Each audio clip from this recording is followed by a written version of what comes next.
5ই মে 2013 সালে হেফাজতের সমাবেশে চালানো গণহত্যার স্মৃতিচিহ্ন হিসেবে এখানে নির্মিত হয়েছে একটি ভাস্কর্য। এবং এই ঘরটিতে 5 মের যে সহিংসতার ঘটনা ঘটেছিল, একই সঙ্গে যে হত্যাকাণ্ডের ঘটনা ঘটিয়েছিল, সেই তৎকালীন কিছু চিত্র এখানে তুলে ধরা হয়েছে।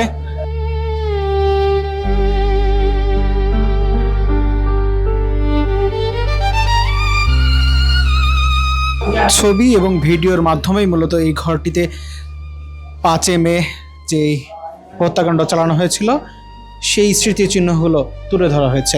এই পাশে দেখতে পাচ্ছি 5 মে নিহত দিনমজুর দিন ইসলাম মীর গুলিবিদ্ধ শাপলা চত্বরে মারা যান, তার কিছু টুপি, তসবি এবং চশমা এখানে স্থান পেয়েছে।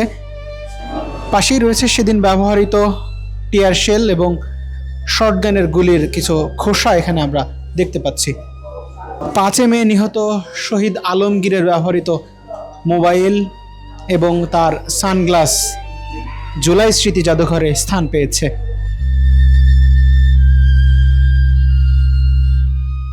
সঠিকভাবে হয়েছে, এখনো সব সম্পূর্ণ সঠিকভাবে হয় না। আর ওই যে এইগুলো আগে আরও প্রচার করে তাদের শাস্তি আওতায় আনার দরকার ছিল। যেভাবে নির্মমভাবে তাদেরকে পড়ে আছে মরে, তারপরে তাদেরকে পিটাচ্ছে পুলিশ। এই পুলিশ বাহিনী তো আমাদেরকে এখনও আছে, এদেরকে আমার মনে হয় পাল্টানো উচিত। এদের কীভাবে মানুষকে মারলো, অত্যাচার করলো, সেগুলো আর কি দেখে আর কি শরীর উড়ে উঠছে, আর কি শিউরে উঠতেছে। এইভাবে নির্মমভাবে মানুষকে মারতে পারে, সেই দুঃখ লাগতেছে দেখে আর কি। এখন শাপলা চত্বরে বিচার হওয়া উচিত, আমি মনে করি বিচার হওয়া দরকার। ঠিক পাশেই রয়েছে শহীদ সাদাত হোসেনের ছেঁড়া জুব্বা এবং আরও কিছু শহীদের পাঞ্জাবি এখানে স্থান পেয়েছে এবং সেগুলোও প্রদর্শনের জন্য এখানে রাখা হয়েছে।